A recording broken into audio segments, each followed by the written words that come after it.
Bismillahirrahmanirrahim. Assalamu alaikum students. How are you all? I hope so that you enjoyed your Eid holidays. Today we are going to start our new chapter. This is chapter number 7, Clever Mirchu.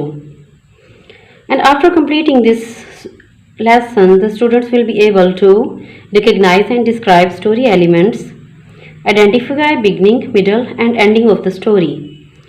Identify setting, plot, theme and character of in the story. As you know that students, when you will read this chapter, you will find out that this is actually a story, just like a drama, just like a play.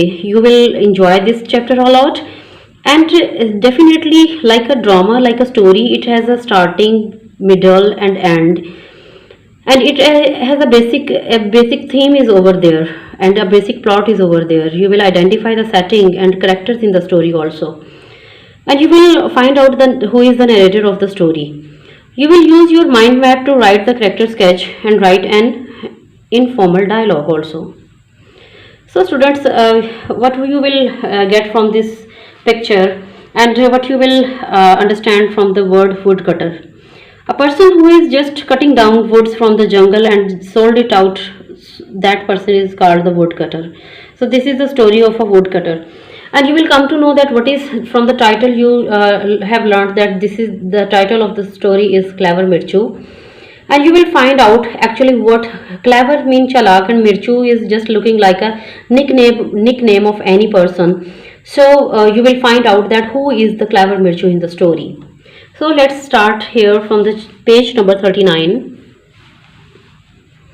The first one paragraph I am going to read out for you. I am going to read out the paragraph and the translation of this paragraph. A woodcutter and his wife lived in a village. Woodcutter लकड़हारा and his wife और उसकी बीवी lived in a village, एक गांव में रहते थे. एक लकड़हारा और उसकी बीवी एक गांव में रहते थे. They had 7 children. उनके 7 बच्चे थे. All of them were boys. और वो तमाम लड़के थे. The woodcutter and his wife were so poor. लकड़हारा और उसकी बीवी इतने गरीब थे that at times के कई बार they did not know, वो नहीं जानते थे where to get money, कि रकम कहाँ से हासिल करें, to buy food, खुराक हासिल करने के लिए, for their children, अपने बच्चों के लिए. लकड़हारा और उसकी बीवी इतने गरीब थे कि कई बार वो नहीं जानते थे कि अपने बच्चों के लिए खुराक हासिल करने के लिए रकम कहाँ से हासिल करें. The children were growing so fast. Growing बढ़ रहे थे. बच्चे इतनी तेजी से बढ़ रहे थे that they always felt hungry, कि वो हमेशा भूख महसूस करते. ऑलवेज, हमेशा. Now we are going to read out the second paragraph. The youngest son, सबसे छोटा बेटा, however, ताहम, was the one, वो था, who caused his parents the utmost anxiety. utmost इंतहाई anxiety, परेशानी. So सबसे छोटा बेटा ताहम जो था वो वालदैन के लिए सबसे ज़्यादा परेशानी का बायस था. caused मतलब मीन वजह होना या बायस बनना.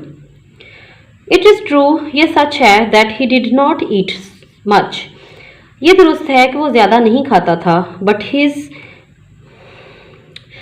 This was because he was so small, लेकिन ये इस वजह से था कि वो बहुत छोटा था. इंडीड, बिलाशुबा, व्हेन ही वॉज बॉर्न, जब वो पैदा हुआ, he was only the size of pepper, वो सिर्फ काली मिर्च के जिसामत के बराबर था. जब वो पैदा हुआ, बिलाशुबा वो बिल्कुल मिर्च की जिसामत के बराबर था. एंड दैट वाज वाई, और इसी वजह से ही वॉज नेम्ड मिर्चू, उसका नाम मिर्चू रख दिया गया. Look here students, there is a question, why was the youngest son called मिर्चू? We get the reason of his nickname here in these lines in the second paragraph, that when he was born he was only the size of paper, and that was why he was named Mirchu. This is the answer of this question. Now look at now look at paragraph number 3. Once it happened, एक दफ़ा ऐसा हुआ, that there was no rain, कि कोई बारिश नहीं हुई, for months, कई महीनों के लिए, on end, कई महीनों के इख्तिताम तक बारिश ना हुई. A great famine spread across the land. Famine mean कहत. स्प्रेड अक्रॉस फैल गया द लैंड तमाम ज़मीन पर and the woodcutter soon had nothing to give his to his family.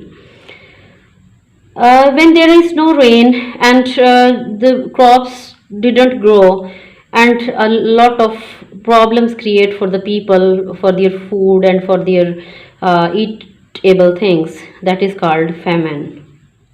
A great famine spread across the land. एक बहुत बड़ा कहत तमाम एरिया में फैल गया and the woodcutter soon had nothing to give to his family. और जल्द ही लकड़ बहारे के पास कुछ ना बचा अपने खानदान को देने के लिए. All the savings were gone. तमाम बचत ख़त्म हो गई. सेविंग बचत. And there was nothing left to eat. और उनके खाने के लिए कुछ भी ना बचा. Now here is a second question of comprehension, that how much you have learned from these 3 paragraphs. Why there was nothing to eat?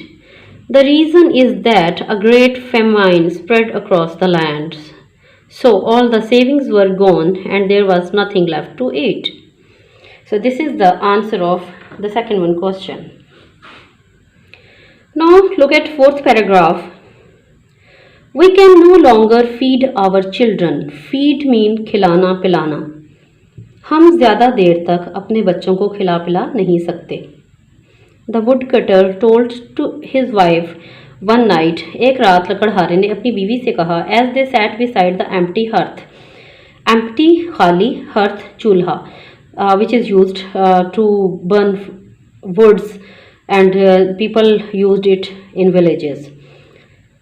So the woodcutter told his wife, लकड़हारे ने अपनी बीवी से कहा one night एक रात as they sat beside the empty hearth, जैसा कि वो खाली चूल्हे के गिर्द बैठे हुए थे. When the boys get up in the morning, जब लड़के सुबह उठेंगे for their breakfast, अपने नाश्ते के लिए, There is nothing for them to eat. उनके खाने के लिए कुछ भी नहीं है. My dear, मेरी प्यारी, there is only one thing that we can do. यहाँ सिर्फ एक चीज़ है जो हम कर सकते हैं. We must take them into the forest. हम इन्हें जंगल में ले जाएं and leave them there और उन्हें वहाँ छोड़ दें. Maybe some rich man finds them. हो सकता है, maybe हो सकता है, some rich man कोई अमीर आदमी finds them उन्हें तलाश कर ले and takes them home और उन्हें अपने घर ले जाए. I'm sure मुझे यकीन है that he will take better care of them. मुझे यकीन है कि वो उनका बेहतर ख्याल रखेगा. Now look at 5th paragraph.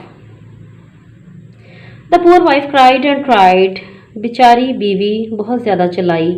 She was so full of sorrow to hear this.